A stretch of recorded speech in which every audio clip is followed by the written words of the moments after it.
With James Elmo Davis, going to tell us a little bit about Davis family history.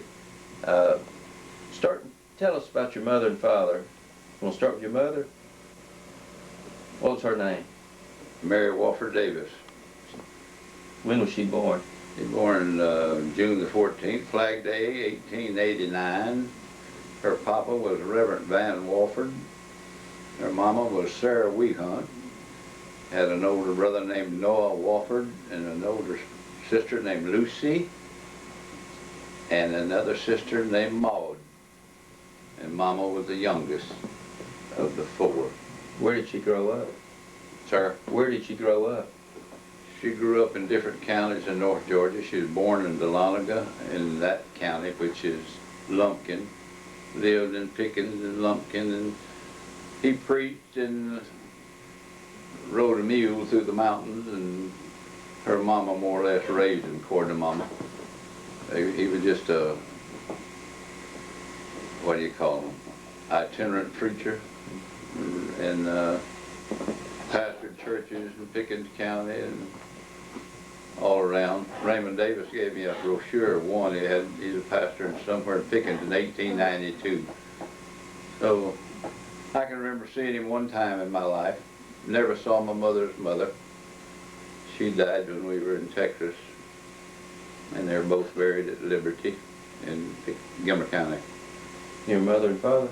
No, Or your grandparents? The grandparents. Yeah, at Liberty.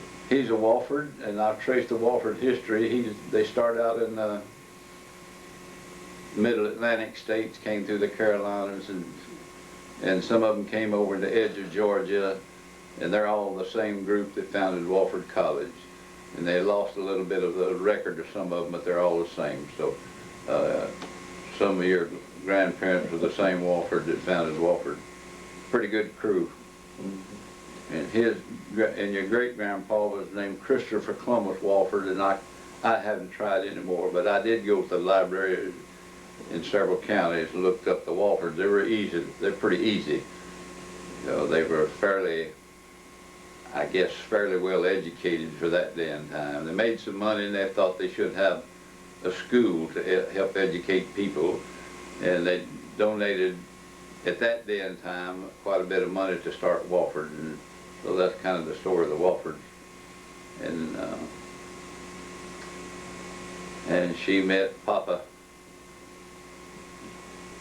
whatever. How'd they meet, you know?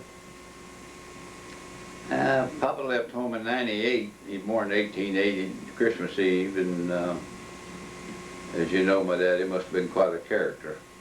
And he left home, and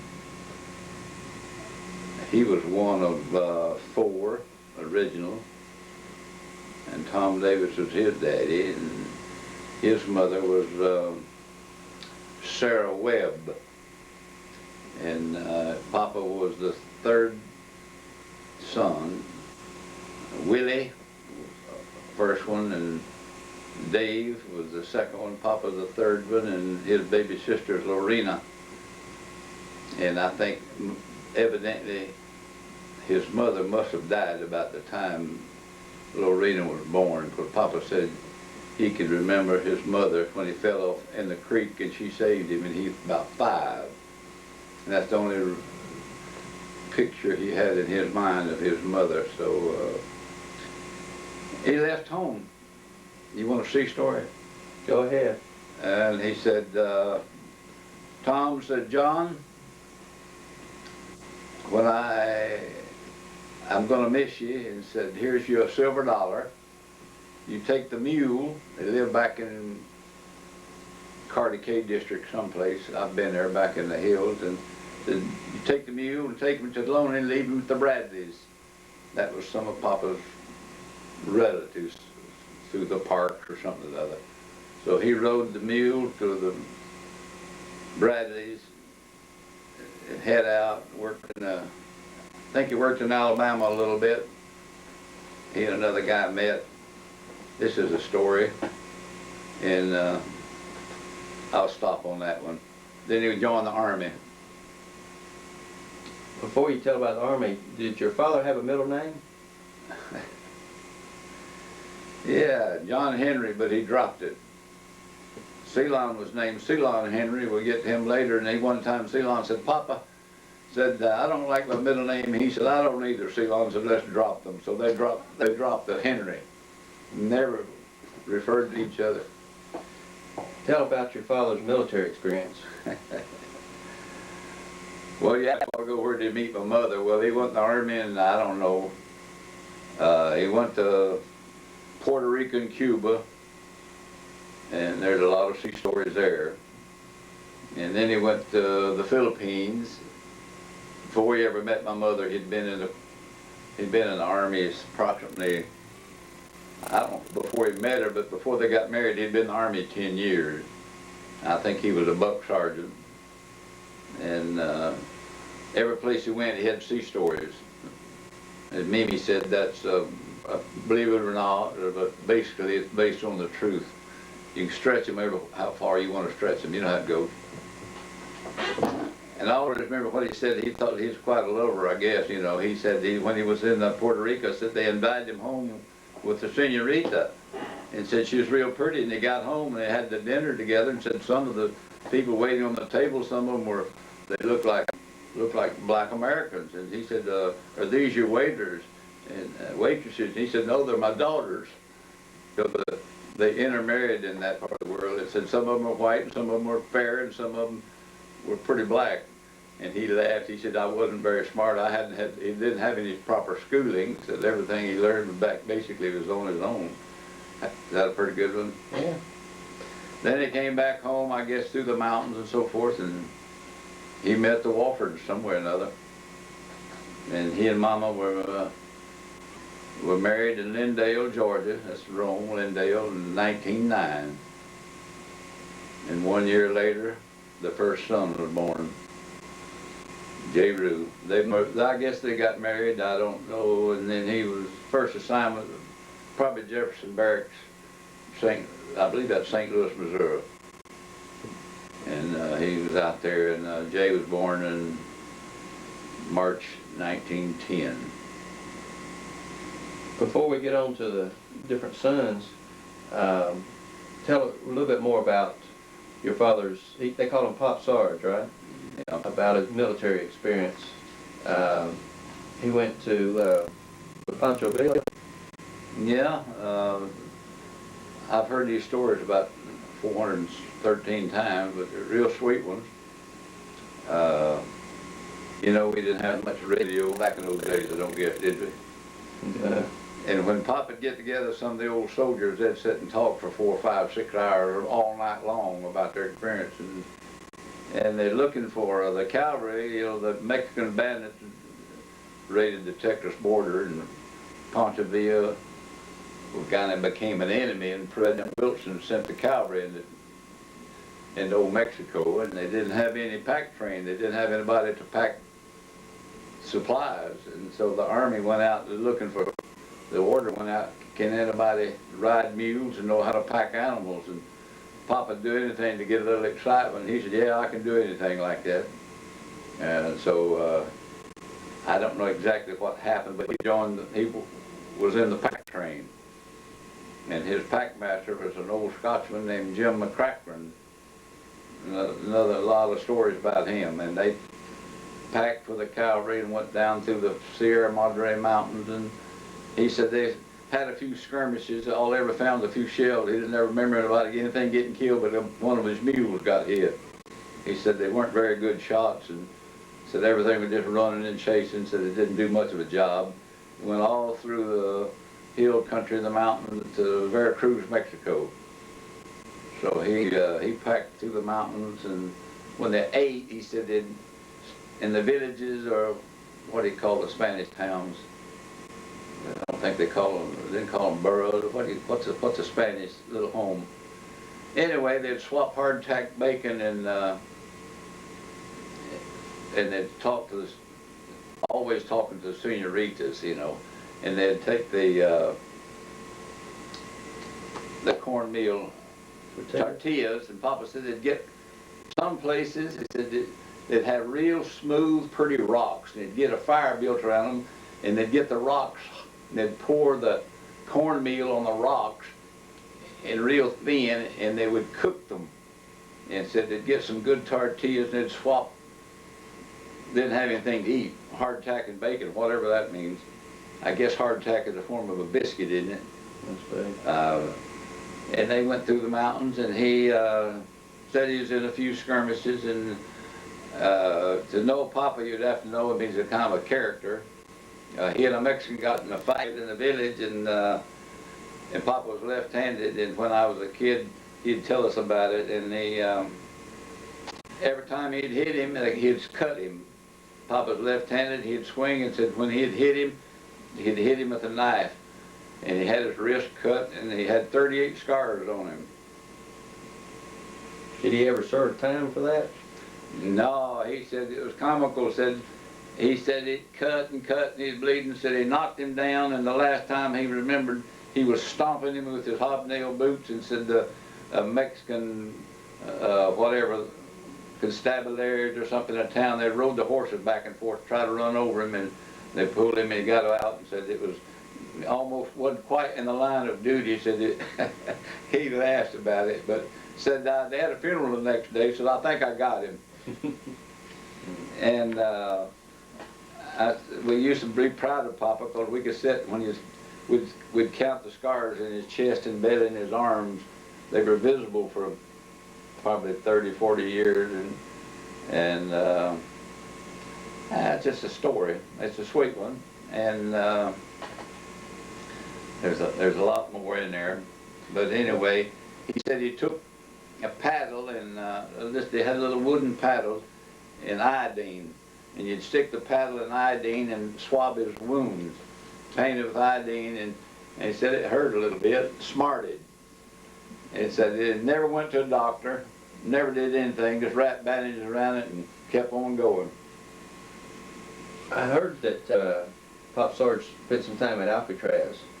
Is that a story? That's something Papa never told me. I don't know why. Ceylon, Papa never would divulge too much about that. I don't know what happened. There's something about the war, and it seemed like this. And Papa didn't like the Germans. I know that. He liked the Scotch and the English, and something happened, and they had. Well, getting back to Pancho Villa, let's back up on that before we go to Alcatraz. He went to Fort Leavenworth, by the way. And I don't know what happened in Fort Leavenworth, and they sent him to Alcatraz. He must have been a pretty tough character. I can imagine what happened. I don't know, but I can imagine. What do you think had happened? Why would? Probably a fight. Fight, I would imagine. Alcohol involved? They say when, this day and time, when I came along, you didn't know, you had different names for queers and homosexuals. You'd call them raw words, which I won't divulge what we call them. I can imagine Papa's a pretty nice looking man, and I imagine he whipped up on a few. He wasn't a big man, but he was pretty tough. I don't know about that, and I know, let's get on with Alcatraz or whatever. Congressman Bell from the 9th District of Georgia was one of Grandpa Walter's childhood friends, and he also rode a mule through the mountain, became congressman, and Papa got a pardon and restored back to duty. I don't know the story. Papa never would talk about it. I know he said, I think he's eaten rats and squirrels and anything that's lived on the earth at different places in his life, and it's pretty tough. But Pancho Villa run, Mama lived across the border in Presidio, and your uncle Jay and Wood were young boys. That was 16, so Jay was 6 and Wood born in 1913, so he'd have been about 3. Mama lived in Adobe Hacienda across the Rio Grande, and lived in them. They had dirt floors, mud walls,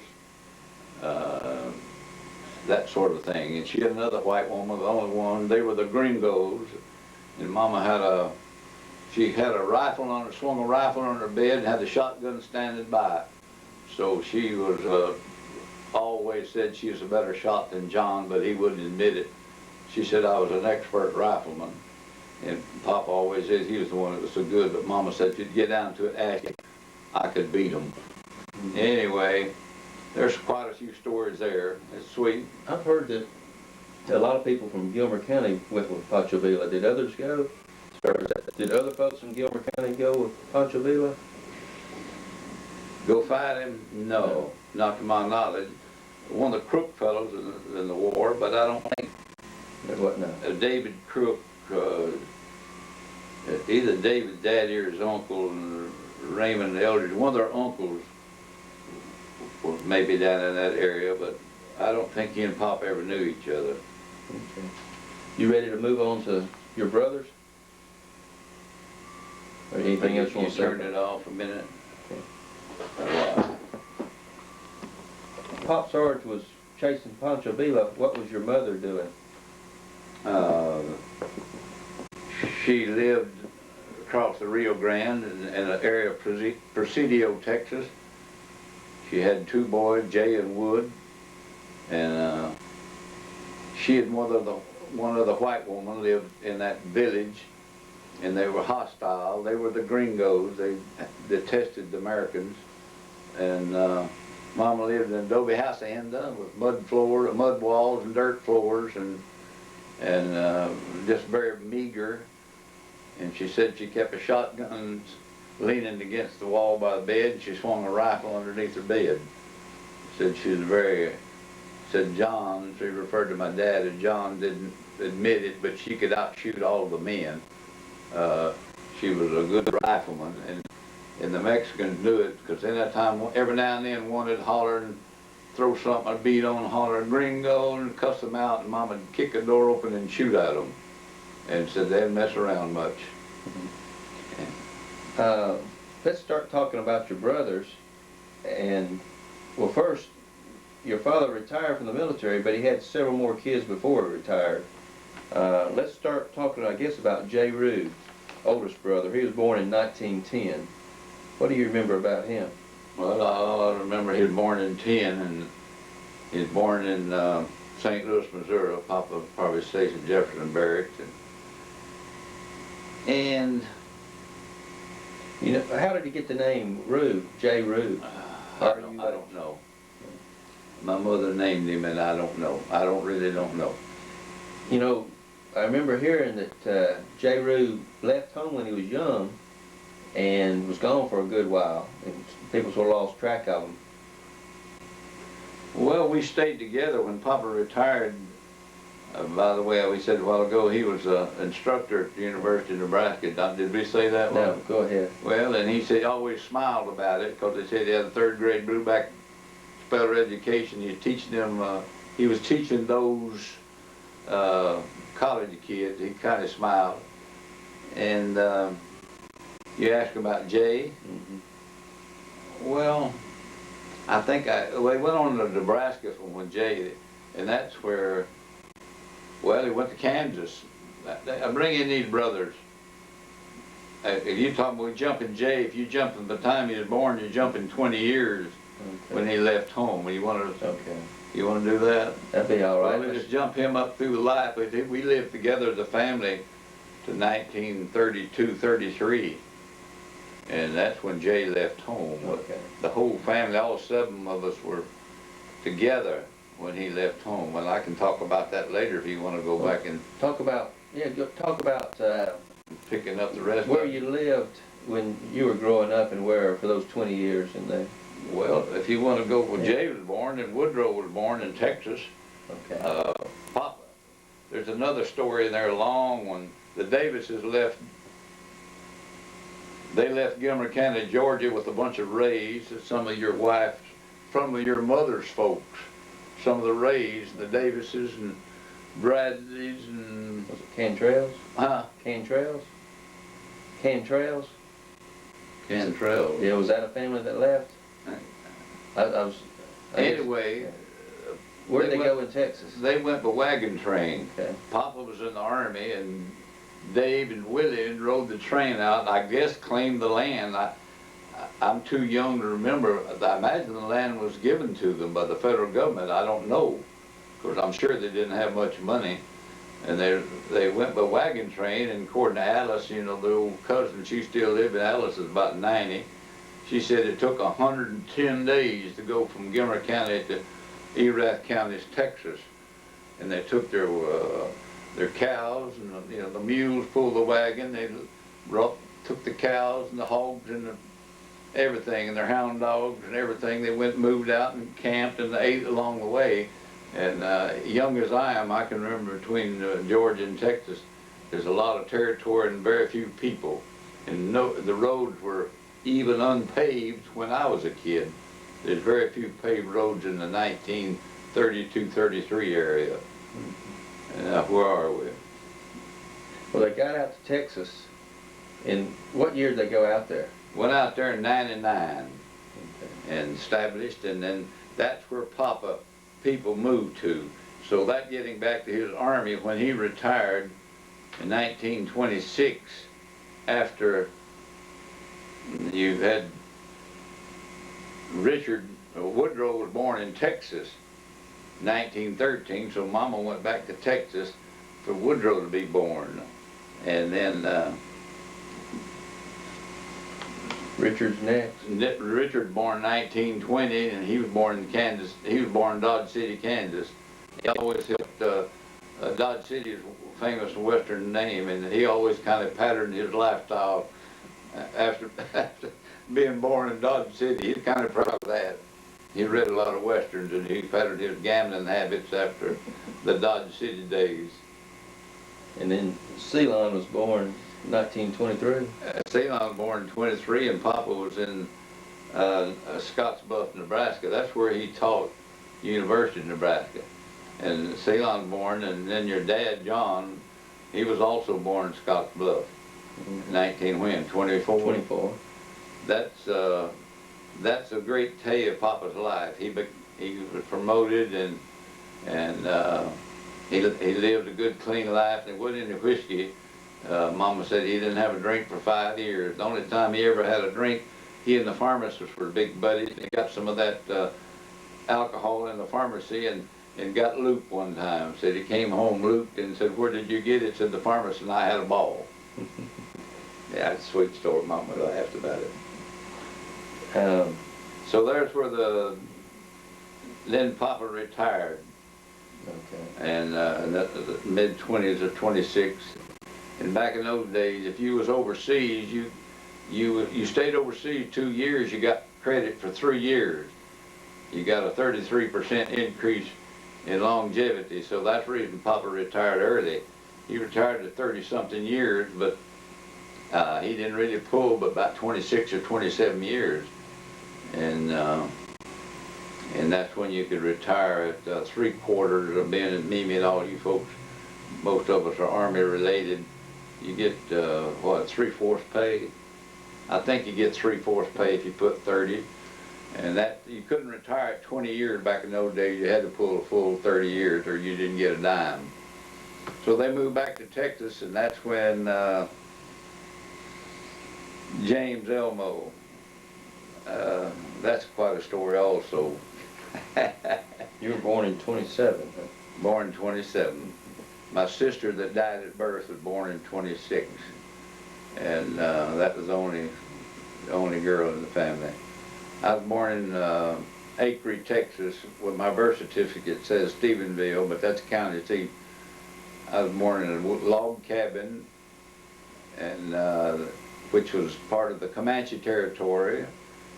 And my brother Jay said, "You go back and look where you were born." Said, that's some of the rich history of Texas. And that old house you were born in, said, we used to pick mini balls and arrowheads out of logs.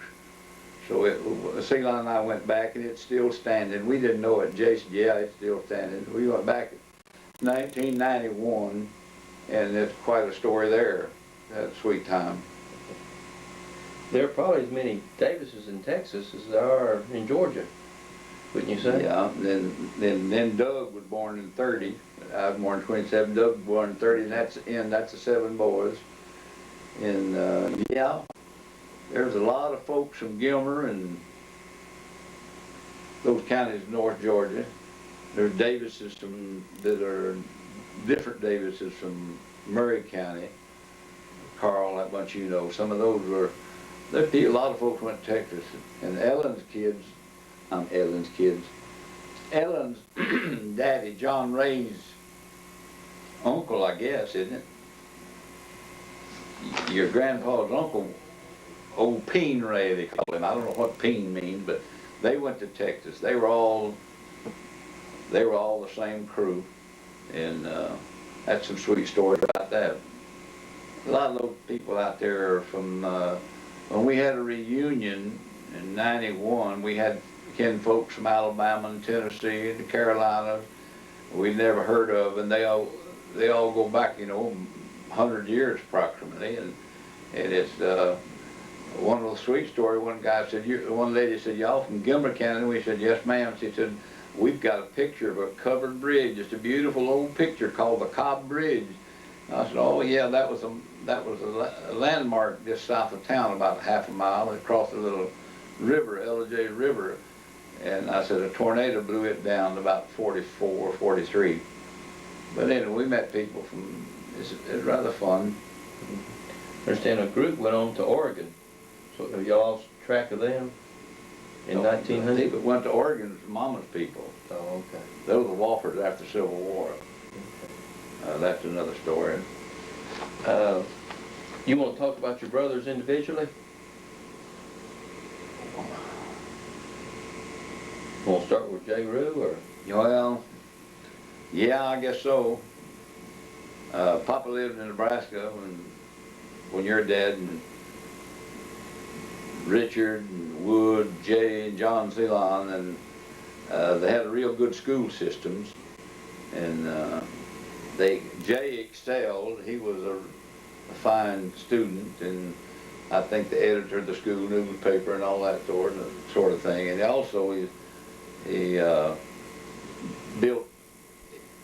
he peddled papers, bought his bicycle and got his bicycle and did a bigger paper job and assembled and bought parts and made the first radio in our family.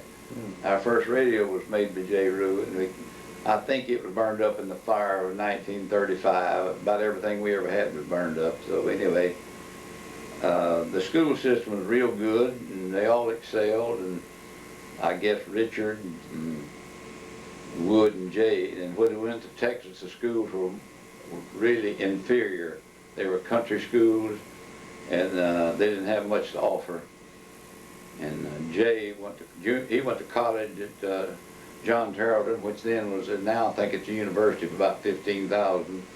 It was junior college, and I think he was a valedictorian in high school, and he was kind of like I guess he's kind of like Joe Davis, the principal up at Eton. He's kind of smart.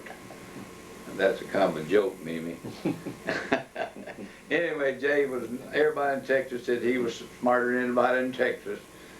And if you want to get off on him, and we left Texas, the Depression came. Papa studied a few courses in poultry and a little bit about cows and cattle, and we lived on Grandpa's old place, and Papa farmed. He had 10 or 12 dairy cows, and he had 500 turkeys and chickens and hogs, and Mama took the milk, and we had separators, and said she got 6 cents a pound for the butter, and he couldn't sell the milk. Papa fed the turkeys buttermilk, and they got real fat. People said something wrong with them. They were so nice and pretty. Papa said buttermilk's good for anything. So we farmed and couldn't make anything. Everything was, the bottom dropped out. My dad had a pretty fair little old salary when the Depression came, and he said we might as well forget about it. We're not making any money, let's forget it and go somewhere. So we headed for Georgia, and Came back to Gilmer County? Came back to Gilmer County in 1932. And that's a long story about we crossed the Mississippi River, and I can tell you stories. Everybody, it's a long story, but there was only one state between Texas and LJ that had good paved roads, and they weren't good, but it was the state of Louisiana. Huey Long, the famous kingfish, he had the highways, a little bit of narrow road, but they were paved. I mean, throw in a story. Go ahead. Well, anyway, we got lost. The old gravel road and the dirt flying.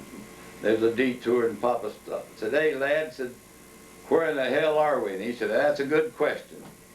And somewhere probably in Louisiana, and he said, "How do you get so we're going to Georgia. And he said, well, I'll tell you, he said, the best way I can tell you, I don't know for sure, but said, go down here about a mile or two, just keep on going, and said, you'll see another, said, take a left.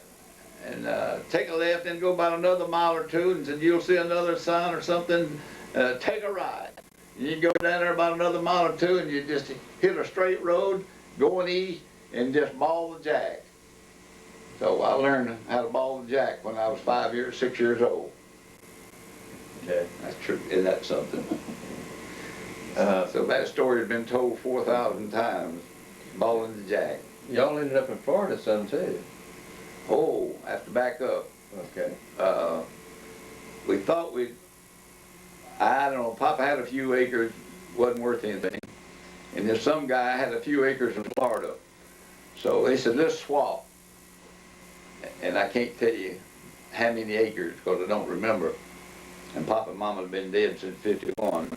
So okay, they just shook hands and got to change a piece of paper, I guess, and we headed out and got to Bristol, Florida. We hadn't even crossed the Mississippi yet. That's another half-hour story, but you said going to Florida, and we got to Bristol, and the hogs running through the muddy streets, and we all got out and laughed, and Papa asked the old guy who ran a general store, and he said, could you tell me where this piece of property is? And best I remember the story. And he looked at it and said, I'll tell you the truth. Said, you'll have to go to the courthouse. Excuse me, you'll have to go to the courthouse to find it on a plat. And my dad called Mom Swick. I don't know where Swick came from. He said, Swick, what do you think? He said, it doesn't look like much, does it? And he said, no, it doesn't. He said, oh hell, let's just go to LJ. So we left Bristol, Florida, and went to LJ. Best I remember the story. We never had found the land and never did know what happened to it. And all I know now, Highway 10, the big Highway 10 goes right through that part of Florida, that we had some land that Papa left and never did find it. And P.S., never did care. Yeah. But y'all lived around Kissimmee, Florida, or St. Cloud, Florida, rather, for a while. How'd that happen? Let's get back to LJ. We finally made it to LJ and lived about 3 months in the summer of '32. Then we went to Florida permanently for a year. Lived in the Wagner house, a great big old antebellum home. I had about 20 or 30 acres of beautiful orange grove, but the Depression had hit, so the orange trees, nobody tended them. They weren't cultivated and fertilized, and we lived in the Wagner house. I'll always remember this fireplace. This must have been 6 or 8 feet wide, and we'd take stumps out of the woods and build big lighter fires. Wasn't anything, all the boys would play cards, and wasn't anything to do. Nobody could get a job. And then we went from, you call it Kissimmee, that's what they told us. If you can't remember Kissimmee, just remember Kissimmee. So we learned to fish. There's a lot of stories there that I don't think time permits. That's where we learned to wade the swamps and kick the snakes in the rear end. And Florida at that period of time was beautiful beyond unbelievably like the Tarzan pictures. And everything was, people left their homes, they couldn't pay taxes, so they just left them to rot. And then we decided, I guess, let's go back to Texas. So we went back to Texas, and I believe in '33. And then, getting back to my oldest brother, Jay, he and Papa couldn't get along. He had 2 years of college, he couldn't get a job. Woodrow was up in high school, I guess. Nobody could get a job, and they cut my dad's pay. He was a real rich man that day and time. He made about $158 a month, and the Depression. I can remember when I was in high school before the war started, they cut his pay in the 30s to $133.87 a month. So he took a cut in pay. And the people in Texas, when we went back to the reunion, they said, we thought your daddy was a millionaire and he made $5 a day. So that tells you how hard times were. People working 50 cents, $1 a day, but they could get a job, but they couldn't get a job. So Papa drove a new car and drank good whiskey. That was his highlight, I think. That yuppie pretty, that's not bad today. A lot of people drive good cars and drink good whiskey, don't they? Mm-hmm.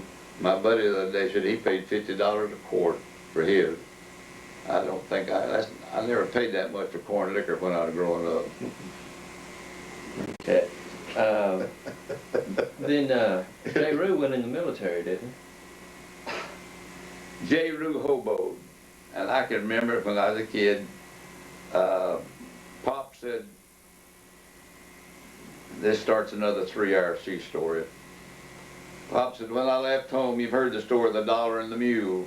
He said, things are about 5 times higher now, I guess, than they are, and so that kept till I went in the Marine Corps.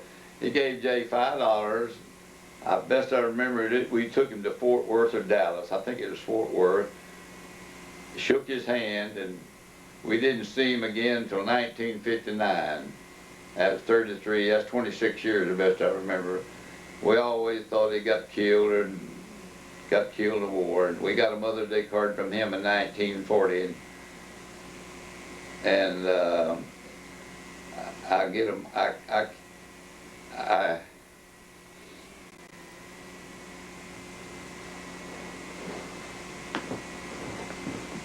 came home and Mama was crying, and I said, what's the matter, Mom? She had a Mother's Day card from Jay, and she knew he was living, and that was the first son, you know. He's the one that always helped her and did so much to raise that bunch of so-called nice children. And we couldn't find him. We wrote letters and to the different places, the Hot Springs, Arkansas, Hot Springs, there's 3 or 4 Hot Springs, I think. We never could find him, and then the war came on. Next year, the war started. And where were we talking about? J. Rue? Yeah, you want to move on to Woodrow's next oldest.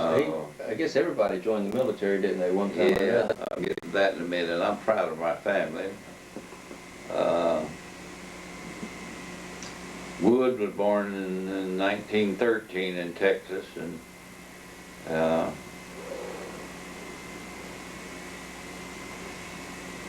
he was a smart youngster.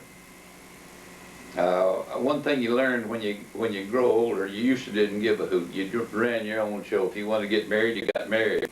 You didn't have a whole lot of big wedding because nobody had any money. So everybody just more or less got married when they wanted to, and married who they wanted to, and nobody could tell you what to do because a little bit headstrong and fiercely independent and smart. Yeah, I thought I'd throw that one in there. Didn't cost a thing. Where are we? Talking about Woodrow. Woodrow one day didn't come home from school. Mama said, we living in Stephenville in town then, and said, where's Woody? He said, Mama, we hadn't seen Woody. And he said, you checked down at Garner at the grocery store, and they did, and Garner said he hadn't seen him. And Mama said, he didn't come home. The next day, she worried a little bit. She said, John, I wonder where that character is. Mama said, I know where he is. She said, where? She said, he went to LJ. She said, how do you know? So I figured, what anything else do you know? And so sure enough, he hoboed. He was the first one. He hoboed. Jay became a hobo. Wood hoboed LJ and rode the trains and said they treated him real good because he's young. Said the old timers took care of him, to take care of the boy. He got in Atlanta and rode the train to Atlanta and switched and headed for LJ, walking, and met another guy, and they got up into Pickens County, and they were kind of hungry, and the guy said, they build a fire on the side of the road. He showed Mary and the kid night where they camped by an old country church. He said, I'll go over here, I know some people over the ridge, and I'll go over and get us something to eat. You keep the fire going. So it's getting dark. And he came back with some buttermilk and cornbread and some salt pork and things, and said they cooked the fire and had a good meal, and then I guess he walked on up to LJ, which is about 15 or 20 miles, went to Uncle John and Aunt Lucy's house. And then he got a letter 2 or 3 weeks later, said, Mom, don't worry about me, I'm at Aunt Lucy's. And then Mama said, I told you that's where he was. That's how whatever the word, I don't know how to describe it. It was nothing unusual for people to be on the road. There's hobos by hundreds. We have fed a lot of hobos when I was a kid. Woodrow, and he dropped out of high school. He was probably one of the most intellectual. He was a very smart man, but never minded to, he never achieved anything. He didn't want to. His ambition was, on a 1 to 10, his ambition was about 2.3. He didn't have any desire to excel. He liked to drink, and my wife, Mary, loved him, said,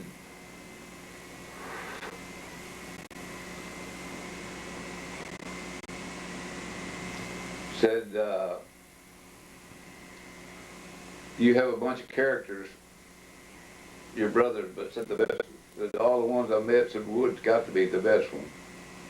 He's just real nice, wasn't he? Real nice, not ambitious, just nice. Oh, he was, I don't know how to describe him. Should have been a professional boxer. He was the smallest one in the family. He was the strongest one. He could whip people with my size, 200-pounders, and nobody messed with him. He just whipped everybody. And my dad loved combat, so he had gloves when Wood and Jay were kids, and he used to let us all box.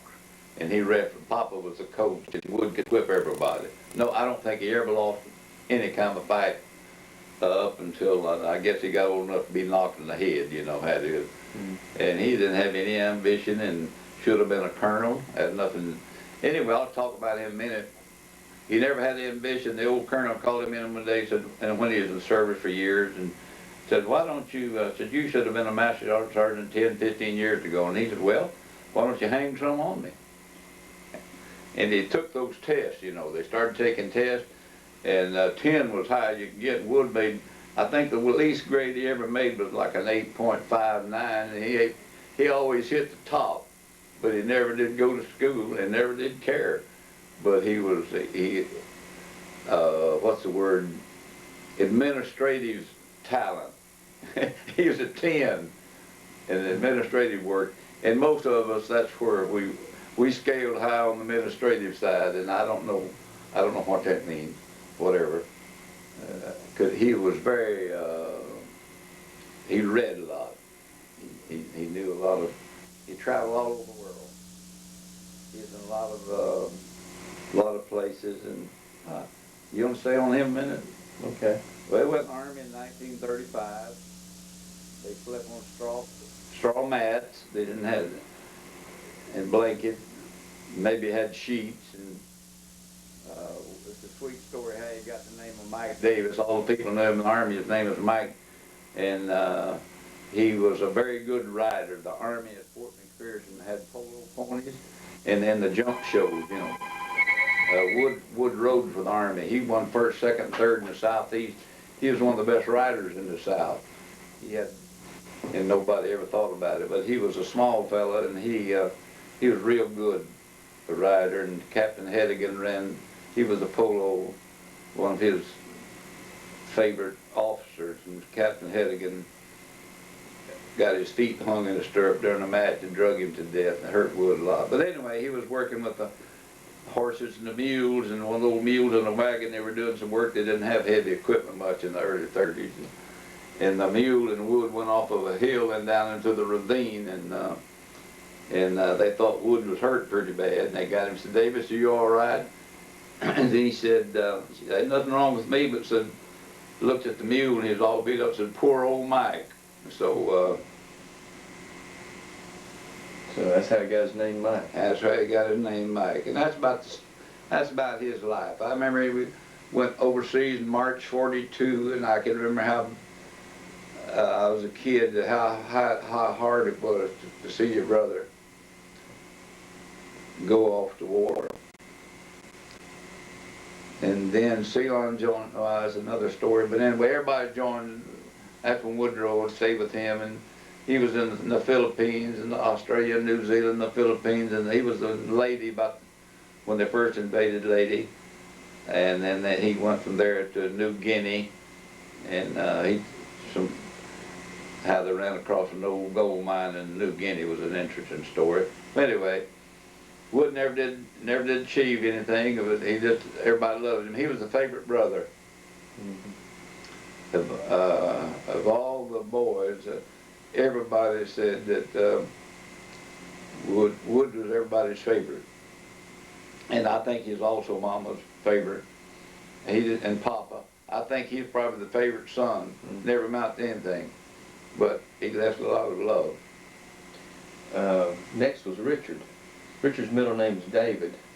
How did Richard David Davis. He's named after Dave, I guess. Born in Kansas City in 1920. Have you ever seen his pictures?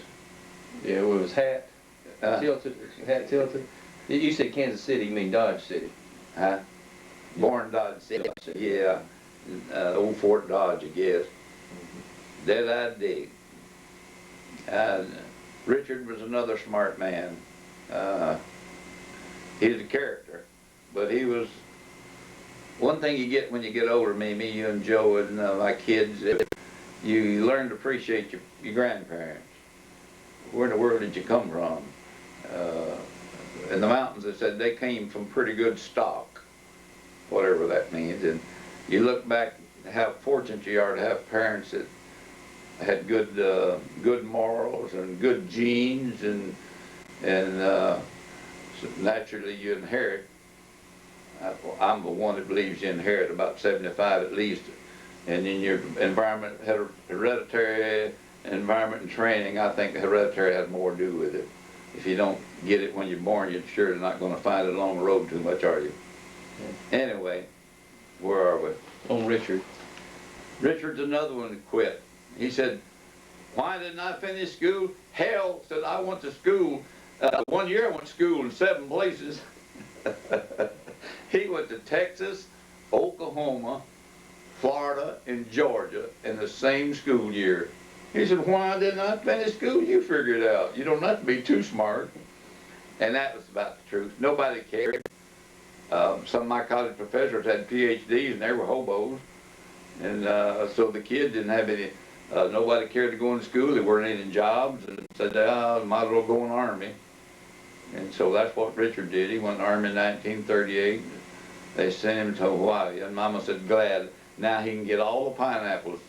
He always ate up the pineapples when we get it, and go in the kitchen, all the pineapples were gone, and Richard would go in and open a can of pineapples, and Mama said, we're saving that to make something. And they said, well, and now said he can eat all the pineapples at once. I can always remember Mama said, laughed about when he went to Hawaii. And he went to school, and he was in a height finders and anti-aircraft, and he did well. Nobody got in the rank because there weren't any. I think General Eisenhower was Lieutenant Colonel then, wasn't he? Some of the captains that we knew, and some of the commanding officers had been a captain for 15, 20 years. And they were West Pointers. They weren't in any wars, so there's depression, and they didn't. And that's the way the kids were, and they just didn't care. And Richard became, he went out west once, and he learned to gamble. He liked to make money. He was a good gambler. We used to tell him, I think he's a crook, but he just grinned. And that's the way he lived his life for years, and they finally started in the field of matrimony. He's married more than once, wasn't he? Yeah, I think he was. I don't know. Unless you got a calculator. Well, Richard fits right in with, this is what year, 2001. He's right in, he's just right. His lifestyle, he was way ahead of his lifestyle. He should have been in Hollywood, because everybody out there had 3 or 4 wives, except I believe Roy Rogers. I think he didn't have many, but Richard, he liked to have different wives. He said, why did you marry John? I didn't have anything else to do. She said, want to get married? He said, why not? He took it real seriously. I guess you can understand. And one of the first one wound up being his last one. And so he married this first. Jean? Yeah, huh? Jean? Yeah, Jean, my favorite. So, you better move on, huh? yeah. But Richard was a good guy. He's a lot of fun. He's a smart fellow. And we always... Tell about him getting candy when y'all were boys growing up. Didn't he? Pops always give him candy to share. Yeah.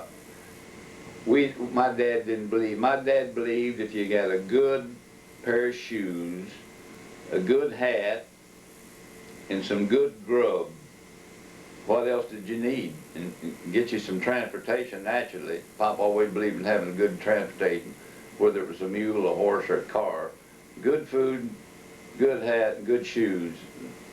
And you didn't need anything else. That was all the essentials, and that's about the way it was through the Depression. And what did you ask me? About candy. Oh, we were pretty spoiled. We farmed a little bit, but not much. They quit farming when I came along. I tried to get a sack to pick cotton, but we sold the farm and started traveling.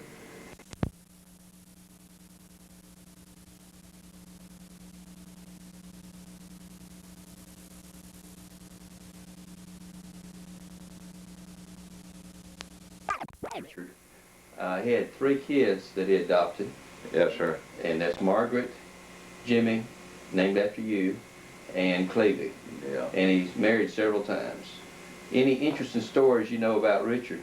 Well, I think without a doubt we'd have to go back on his great love he inherited from his father, my dad, and his dad. Papa loved game roosters because he said they're the gamest thing on earth. So Richard started raising game roosters and fighting them when he retired, moved back to Little Hills in Gilmer County. And he kept asking me to go to cockfights. I said, I don't want to go to a cockfight. I saw those when I was a kid. He said, yeah, but these are fancy ones. And tournaments. And I said, yeah. But old big Gilstrap, my son-in-law, said, Elmo said, let's go with him to the cockfight. So we proceeded somewhere between the L.J. up through Blue Ridge and the Carolina-Tennessee line out in the country. They had almost like a gymnasium. They had a big cockfight. So we went to the cockfight, and Gilstrap said, I can just see the headlines. Retired Army man, high school principal Murray County, and an executive from UPS. What? UPS. UPS, all arrested local cockfights. And we gonna make the front page of the Atlanta Constitution. He thought it was great. But anyway, we went to the cockfight, and he won a few dollars. They bet just like they have hot dogs and hamburgers, and just like a restaurant that's out there, the roosters are fighting. And make a long story longer, he had his own cock yard where he raised his roosters, and he decided he had good spring water, so he decided that he's gonna make him some corn liquor. And so he built it by home where he had his roosters and let the water run through. So he had a guy from Carolina got done, said, I'll make you a good copper still. So he made him a copper still, and Richard was going to make him some double insisted corn liquor like they did in the old days. He said, I've never made any. And so he proceeded to get him some barrels, the mash, you go through the procedure, and he made him some corn liquor. And my brother Wood lived next by. I said, you're so smart. When they arrest you and put you in the federal pen, take your retired bachelor sergeant pay away from you, he said, you won't be so smart. He said, they know I'm making. He said, I'm not making sales, so let's give it to my friends. He had about 20 gallons sitting in his, he wanted to know why I wouldn't drink it. And I said, well, I hadn't had a drink in 20 years, and I'm not going to drink. And he couldn't, he gave me a gallon, and I said, I don't want it.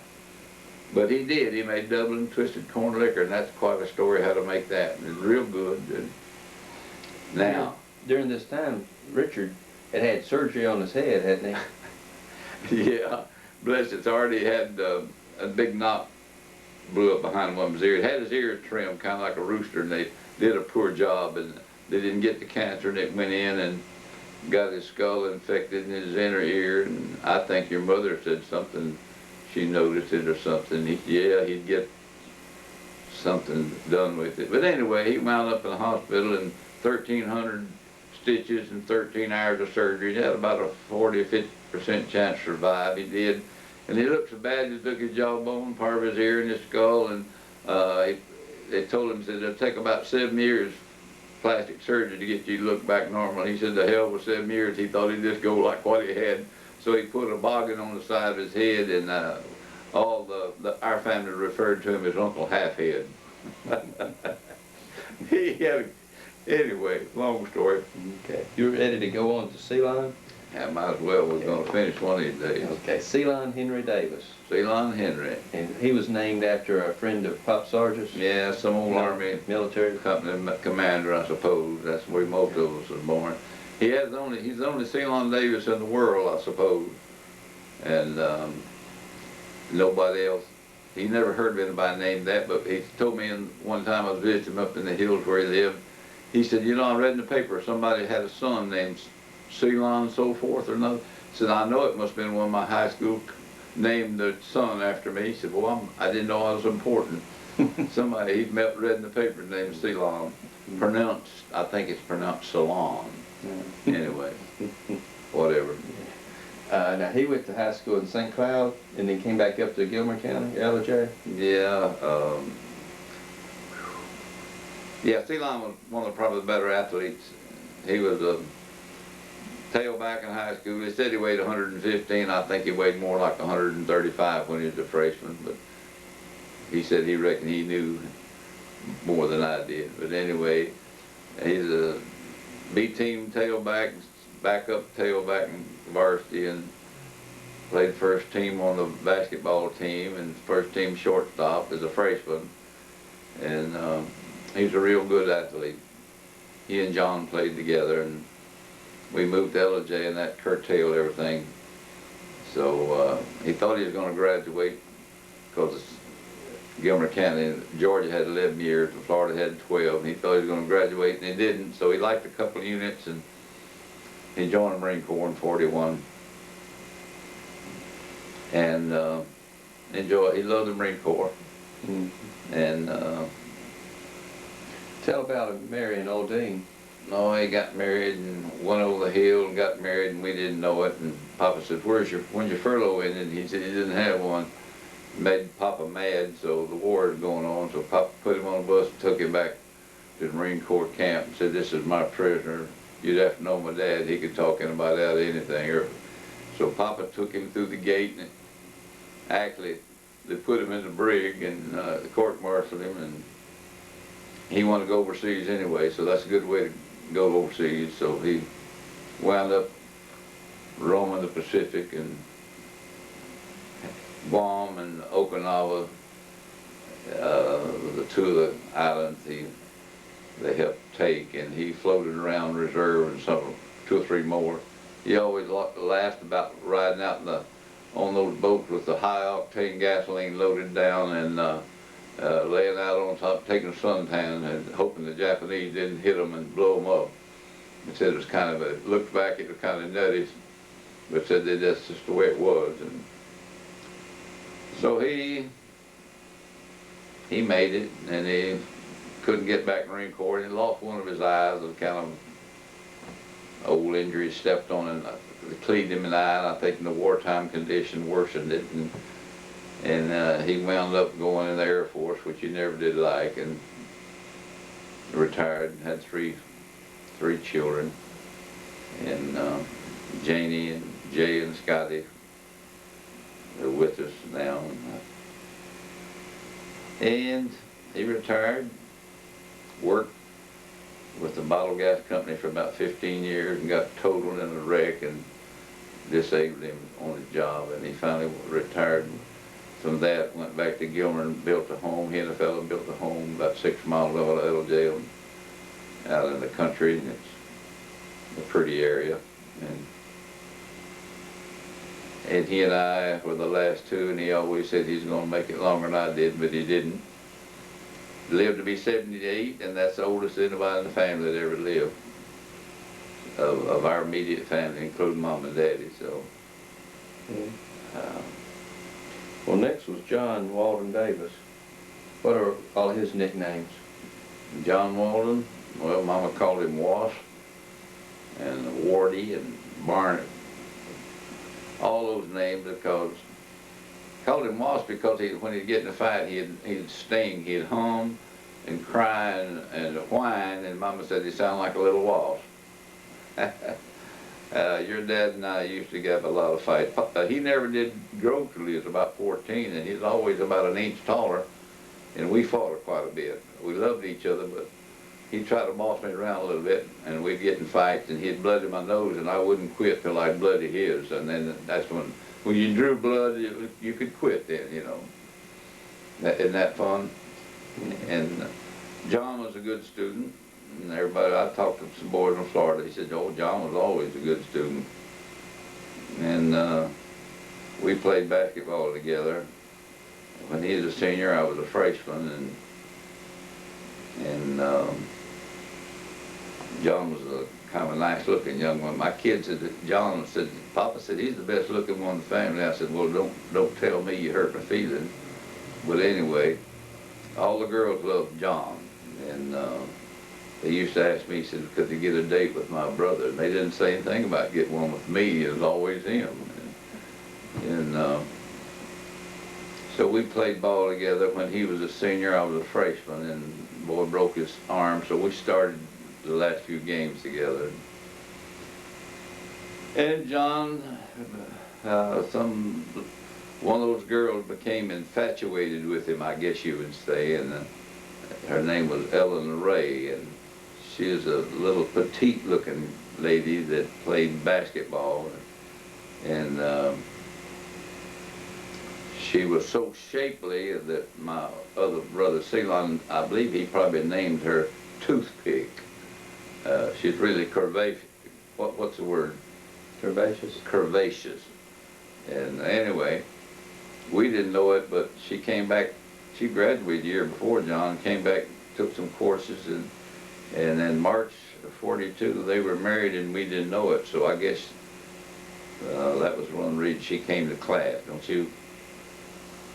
Anyway, John married Ellen Ray, and they had.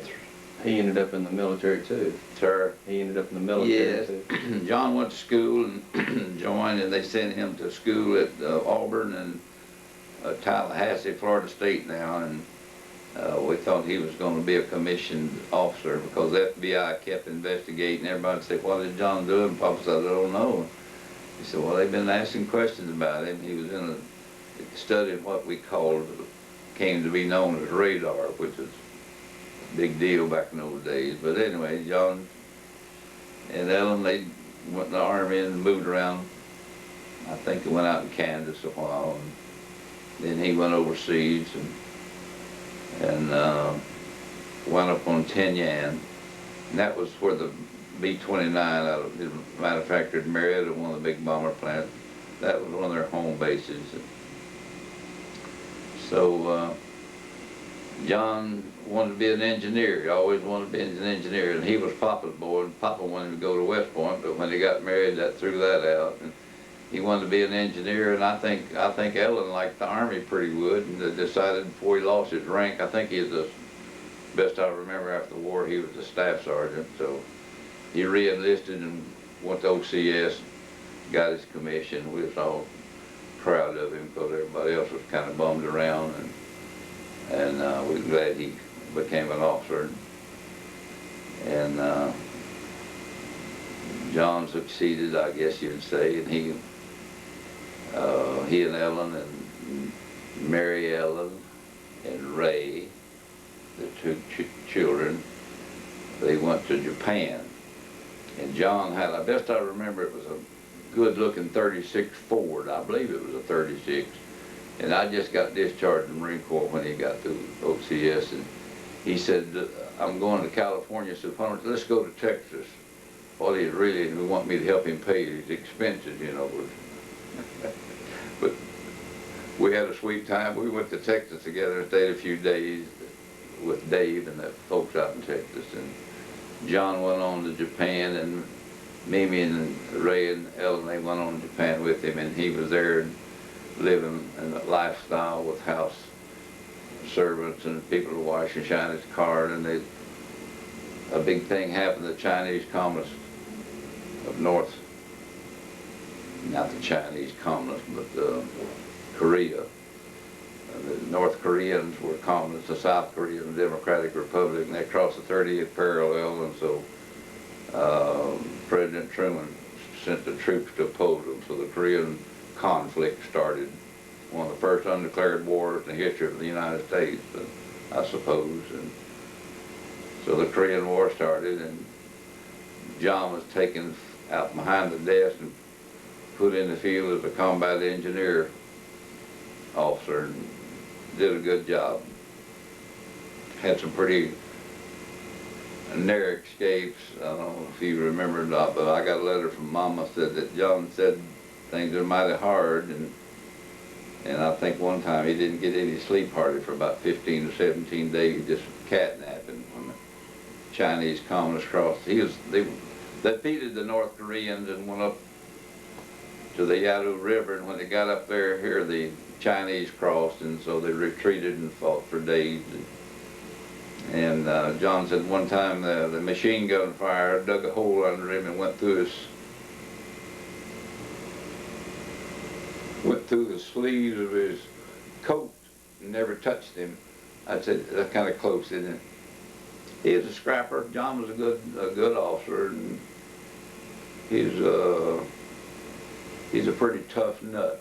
And we used to have a few every now and then. I can't believe that the Davis boys would drink, but we did drink a little bit every now and then. And so when he'd get a little bit closer to being inebriated, he would tell us some of those stories. And he wasn't real proud of us in Korea to start with, because he said the probably more cowardice shown by the American soldier to start with, said we weren't prepared, we weren't indoctrinated. The war from 5 years later, you know, we fought World War II, said he wasn't rated, and he wasn't real proud of some of the things that happened, and some of his commanding officers were. I remember one lieutenant colonel in particular he talked about, he said, you got to hold this from all means. You don't retreat, you hold it. He got it in his Jeep and hauled ass to the rear, and he said he'd always, I remember he threw that one out. And your dad won he told us one time he was nominated for the Silver Star, but it never did get anywhere. They lost the records, and I think he got the Bronze Star for something or other. But then when he died, we found out he had an oak leaf cluster to the Bronze Star, and we didn't know that, and I don't know if he ever did or not. But he never did get the Silver Star for whatever. And sad.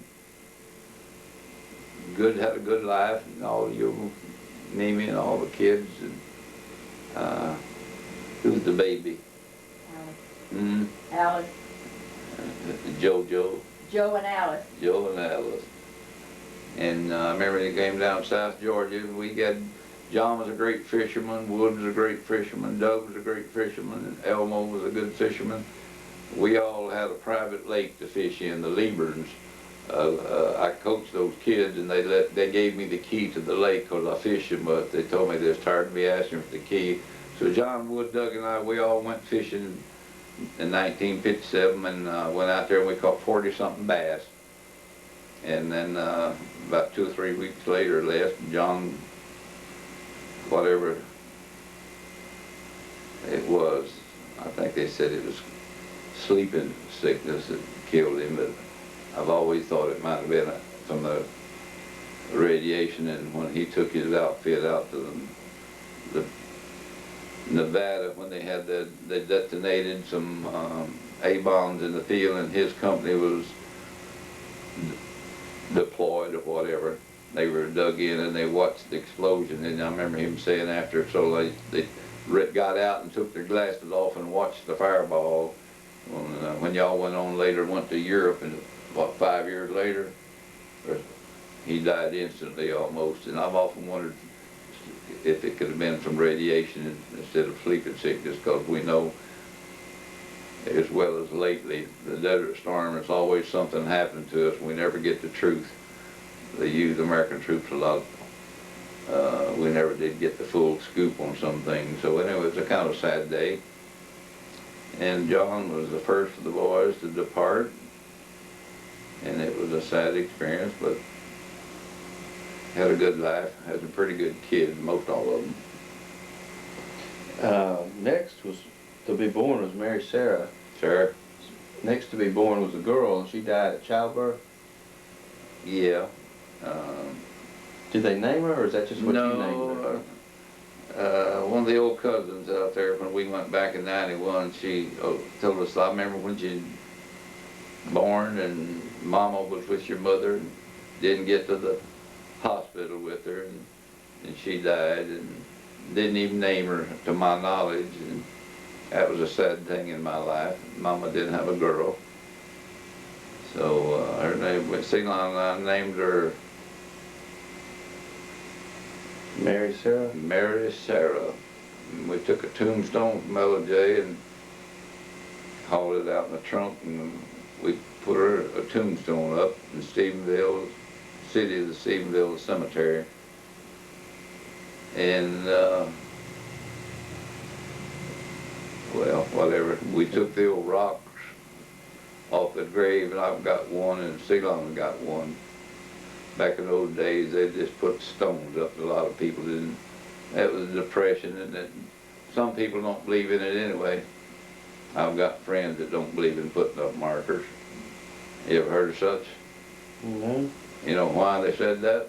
No. He said, my grandpa said he didn't want a marker, said, the Lord knows where we are.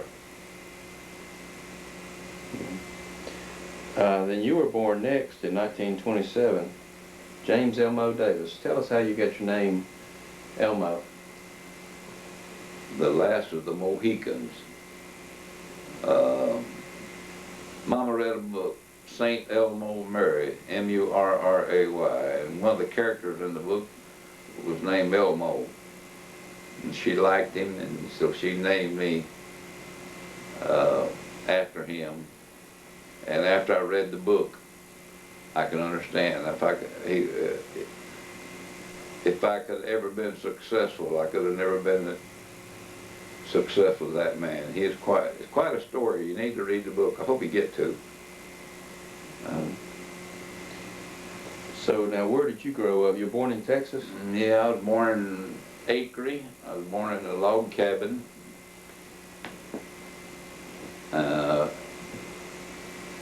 The cabin was there during the Comanches, when the Comanches owned that part of Texas, and it's still standing. And Now, is that the cabin they moved into town? sir, Did they move that cabin into town? no, the cabin's still there. Jay, my older brother, said go by and look at it. We used to get arrowheads and mini balls out of the log, but after we left that place, Papa moved into town a little bit more civilized, where we had in town you had natural gas, and out in the boondocks you didn't have anything hardly. And Okay. Where'd you go to high school? Gilmer County? Or Ellijay? yeah, I went to school. They wouldn't let me go in Texas because I wasn't old enough. I went to Oklahoma, and they said you're too late. And then we went to Florida during the same year, and they wouldn't let me go because there wasn't anybody else to go. And so I didn't go to school. And then we moved to Kissimmee, Florida, and then St. Cloud the next year. And I went to first grade in St. Cloud, went back to Hill Country in LJ, and went to second grade. Then we went back to Florida for 4 or 5 years at St. Cloud, and then we turned around and went back to LJ, and I went to high school at LJ, Georgia. Okay. And you played basketball in high school, but no football? Yeah. Didn't play football until you were in the Marine Corps? Yes, sir. I played 4 years. I lettered 4 years at LJ. I'll brag on Mary Ellen's uncle. I think I had the highest scoring average in high school history at LJ. Back in those days, you didn't score much. But up until then, I think John had the record. He scored 27 points against Marietta, which was unusual, fantastic. But yeah, I was fortunate enough to have played. Also, we ran track and were fairly successful, but didn't have a track program. Our coaches were good people, but we didn't have good background, and a lot of your coaches, they just, most of them are just teachers. Some of them played a little high school ball or something, but as far as having a college trained coach, no, we didn't. We learned more from each other. Ceylon, John, Doug and I, we had a pretty fair basketball team in the backyard. Now, how did you end up at Southern Mississippi?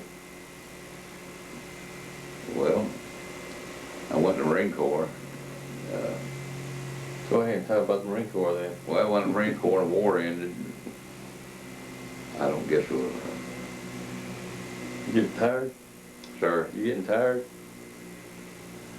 I was wondering how I repeated this stuff before. No, not on tape. Okay. Well, the war ended. Like I said before, they knew I was coming. They quit. The Japanese surrendered. And I think they dropped the A-bomb. Had something to do with it. But anyway, we didn't know what to do with us. And they stayed in the tent. We ate sea rations, 3 meals a day. Didn't have any sheets. Slept on a cot. It got cold. Started in the fall of the year, we stayed around, didn't know where to go, so they finally said, well, if you're a high school graduate and you're 6 feet tall, they'll probably send you to Washington, D.C. in a guard battalions and things, so that's what happened. And went to Washington, D.C., and I was assigned to a guard detachment, 23rd and Constitution. We were basically assigned to the Navy Department, and my job there was, I was a sentry to James Forrestal, who was Secretary of the Navy, and that's a sweet story of my life because he was quite a nice man. And I was there when they were merging the services, and he became the first, later on, the first Secretary of National Defense. And he was a real fine fellow. He treated me like a man, and he'd come out and talk to me every now and then. And he was a gentleman. And he did become a Secretary of National Defense, and tragedy in his life, he committed suicide later on. I don't know if you remember or not, but anyway. He was an ex-boxer in the Navy way back, and he was a good American. Met a lot of famous people while I was there. General Eisenhower came, you know, became the president, and Halsey, Bull Halsey, and Leahy, and King, and all those wheels. I got to see them. I got to salute them most of the time, that's about all. And I guess we'll get off of that, don't you? Okay. And assigned to go to China. They was having some flare-ups in China, so I extended my enlistment in the Corps for 2 years. And I'd like to backtrack just a minute. When we all left home, as I said before, my dad gave me a $5 bill. He said the dad gave him $1. As I've said before, said things are a lot more expensive now, so here's you a $5 bill. And he shook my hand, so I went to boot camp, but I didn't need that $5. But anyway, I re-upped for 2 years to get to go to China. I wanted to try to see something. Everybody wanted to go to war. That was the thing to do. And I volunteered. We all volunteered. Everybody in my family volunteered. And, while I was at Washington, D.C., they were looking to begin a football team at Quantico, Virginia, and I kept going to the first sergeant's office. When are we going to move out to China? And he said, Davis, I'm tired of you coming in here, but hey, they're looking for athletes. Can you play football? I said, why? He said, well, Quantico's looking for some football players. And I said, yeah, I can play anything. Even though I'd never played, I played in the sandlot, got a little cow manure on me. That was most that I'd enjoyed. About as close as I got to a real field, which was the cow manure was on the field. You understand that? All right. It kind of greased the situation for you a little bit. So I went to Quantico, and then while I was there, here came my buddies through going to China.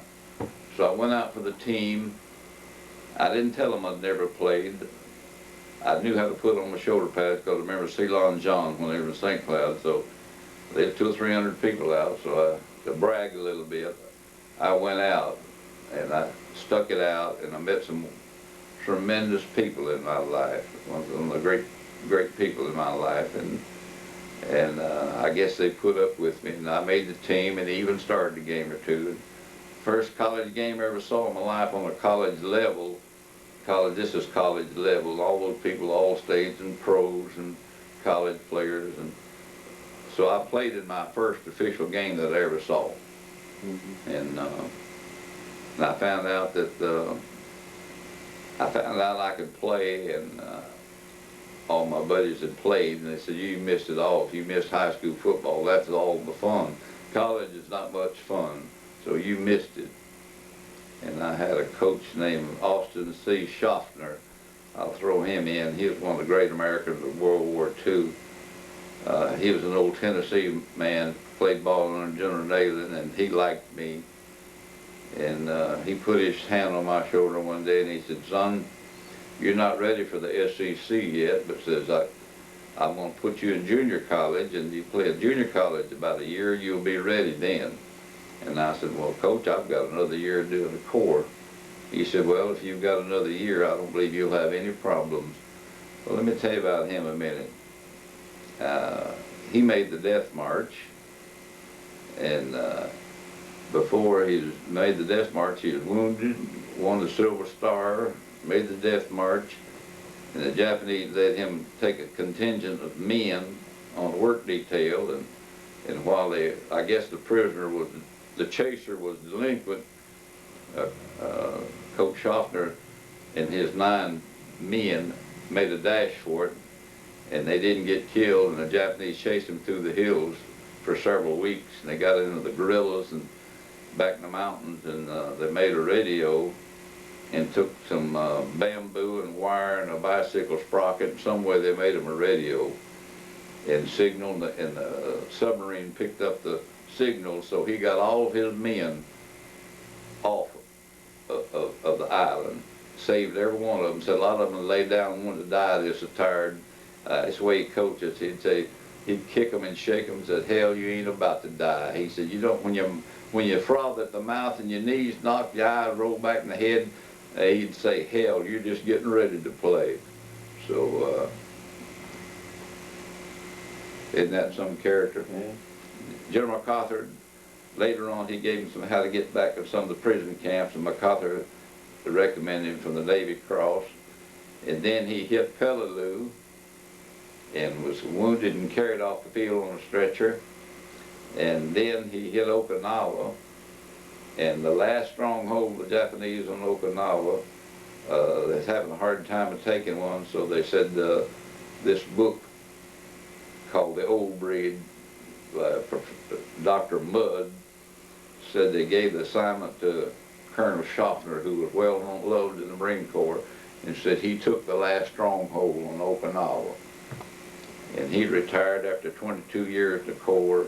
He retired Brigadier General, and they named the highway after him over in Tennessee, where he came from, with the quarter horse town. What's the name of that? Tennessee Walking Horse.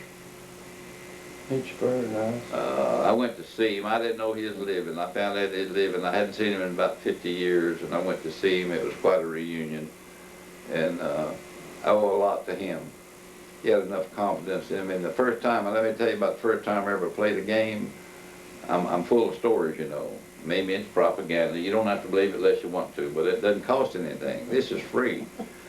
Well, anyway, my buddy's named Art Kalaka, and we played an old wide tackle 6. I'm not doing a football lesson, but anyway, he only played 2 defenses, a 6 and a 7.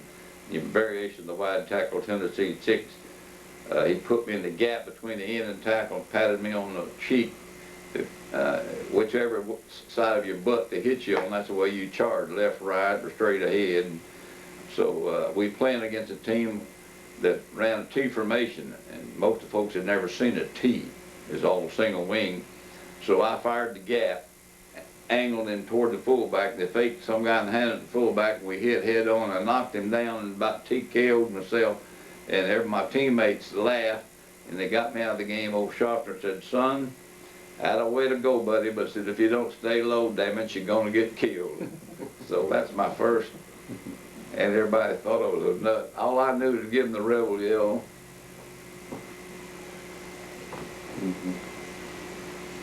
Then the next year, we changed formations, and the Russian Redskins came down, and we had spring training. Now they give them 2 to 4 weeks. We had about 8 weeks. And Washington Redskins, they hired them. They put in the old Shaughnessy T, and some of the pros came down and coached us. We got a new coach, Moose Sturrett. He was a colonel, and Moose was a great ball player from Louisiana. He made All-American, and he made the All-Century LSU football team. And he was my buddy. He liked me and got me. Said he wanted to take me to LSU, so he waited till I get discharged. We won the first All-Navy championship in 1947. There were about 9 of us, helped for convenience of government. And when I discharged, he waited till I got discharged, and we drove his car, and he took me to Chattanooga, and close to LJ. And Moose, that's what his nickname was. He's a country boy. Said he did pretty good. Said I'm a lieutenant colonel. Said that's not bad for a boy raised with a tin roof. I said, no, you're doing all right. But he treated me like a man, and I loved him.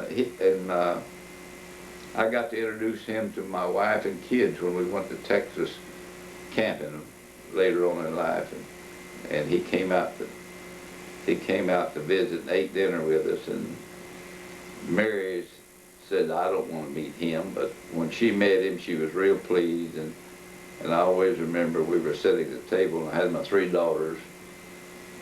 And he said, you got pretty girls. And Mary said, yeah, Coach. He said, I'll tell you what Jim said. And he said, ma'am. And she said, if he ever had a son, he was going to name him after you. And he liked that. But anyway, Moose lived to be 80-something years old. So you'd have had a boy named Moose? No, I was going to name him Stewart Van Davis. Okay. Not after him and my grandpa. And never did have a boy. Had some game roosters. That's the way I started playing football. That's a long story, isn't it? Okay, and then you went to Southern Mississippi after you got out of the... No, I went to LSU and didn't have sense enough to know what I was doing, and a lot of things in life you don't tell about. Anyway, I left LSU and went in the Air Force, and I had my brother John was in Japan, and he had my picture in the uniform on his desk, and he said, who is that? He said, that's my brother. Said, you better watch him. Said, he's going to be good. Said, then I heard you quit. I threw it in the trash can and stomped it. And then my brothers kind of disowned me. They thought they was all proud of me, and when I didn't make it, they said, you'll never wound up anything. You'll just be another drunken sergeant. I said, I'll go back and play someday. And they said, bull. A bad word. But anyway, should I keep on going? Yeah, so... And then after that, I went to service. I played tackle in the Marine Corps, and I played the end. I was very successful as an end. I also played basketball. The good Lord blessed me with a lot of, I guess, ability, and I played all kinds of sports and did real well, had a good sweet time, met a lot of interesting people. I played ball with people from all over the United States and parts of the world. Actually, some of them, one of my buddies was from Greece. And then my last year, I was on the 20th Air Force All-Star team. I caught 42 passes and made 7 touchdowns, and that was quite something. So I got back home. I was going somewhere. Auburn. I almost went to Georgia and didn't. Almost went to Auburn and didn't. Almost went to Tennessee and didn't. And I came back home. Mom and Dad died, and I didn't have any place to go, and I still had another little bit to do in the service. And when I got discharged, they thought I was on, in the base, they thought I was on furlough. So I got a letter from Shug Jordan, told me to come over to Auburn, and I wish I still had that old handwritten. I really like Coach Jordan. And I went to LJ and I got a telegram. Somebody told them that I was discharged, and there's a boy from LJ and went to Georgia, a boy named Peaches Milton from LJ. He went from Georgia to Southern, and he told them I was out, so I wound up riding the bus Smoky Mountain Trailway from LJ to Hattiesburg all night long, and they said, can you scrimmage? So we scrimmaged one of the service teams that had a lot of college players, which I'd been playing. So I scrimmaged 3 quarters without going to sleep and riding the bus 500 miles. That's the way it was back in those days. They didn't give you scholarships. You just got out there and hit, and if you did all right, they'd hang on to you. Isn't that sweet? Yeah. You think that's enough?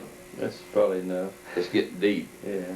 Mimi's already pulled her pants up almost to her knees, but it's just the way it is. I'm full of it. And tell you've got 3 daughters, 1 wife.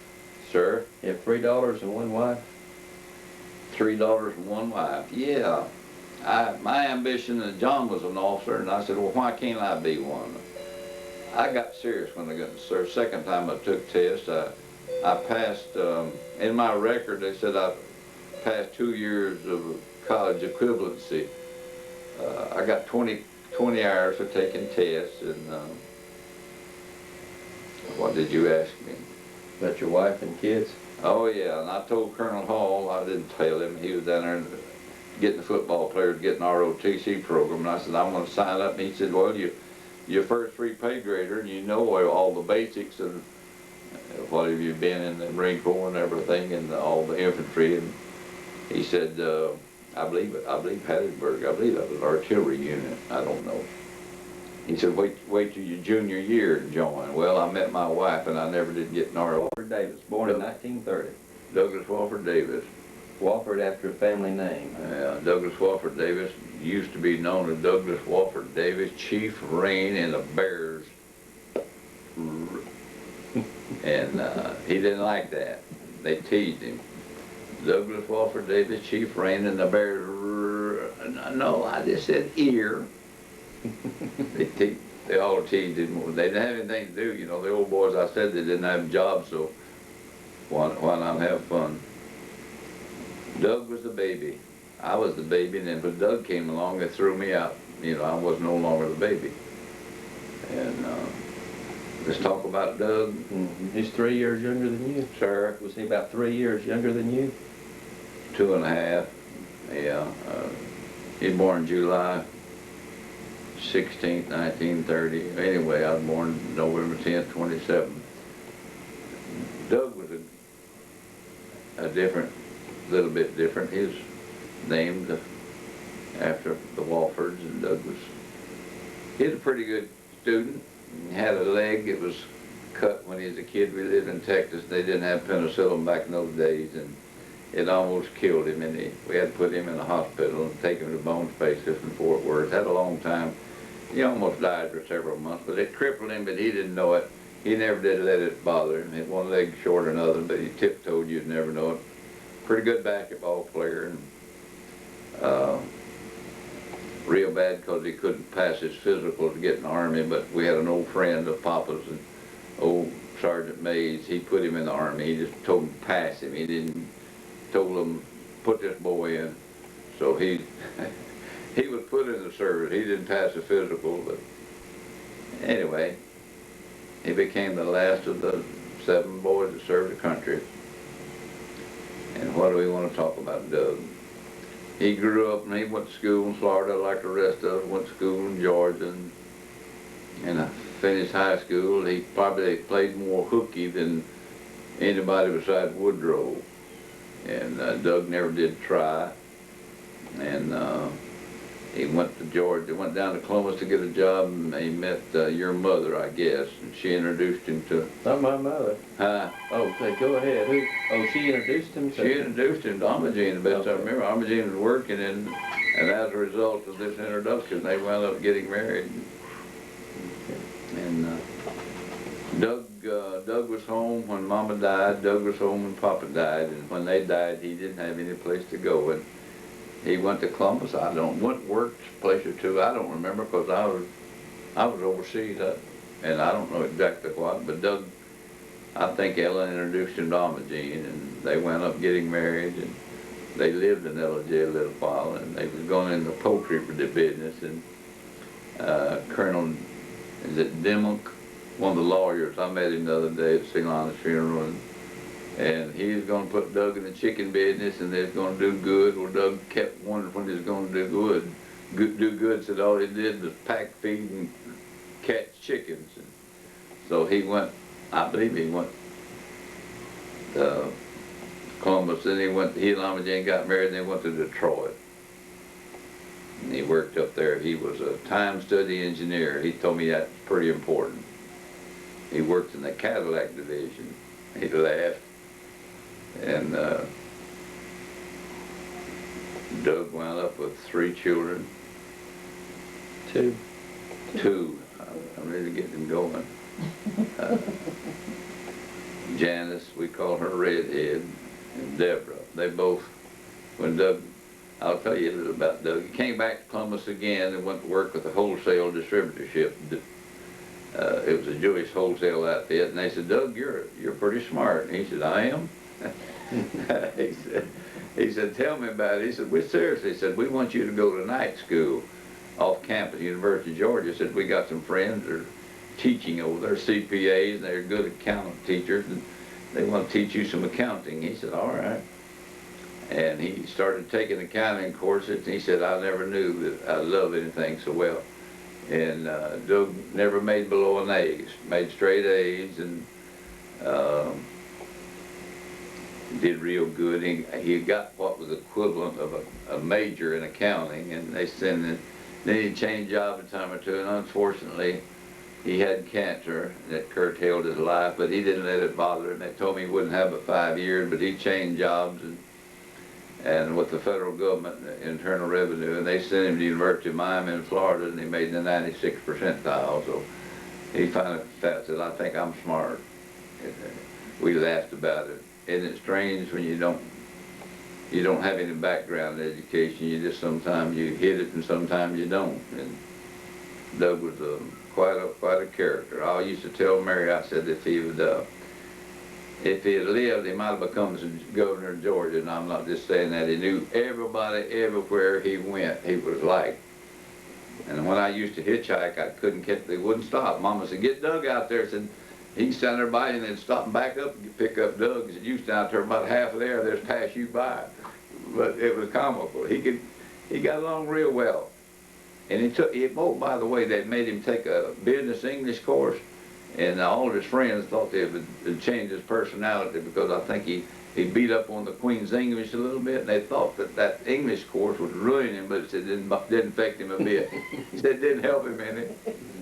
I'll always remember them laughing at it. It was when they buried him, they laughed about Doug and his English courses. And Doug was one of my big boosters. I guess we played ball together and we hunted together. And he was kind of crippled when we'd be in those old mountains hunting with the coons and coon dogs and stuff. And Doug would fall down the hillside, get caught in the briars, and he'd get tripped up, and we'd laugh, and he'd holler for us to wait for him. But we thought that was pretty funny with him fall.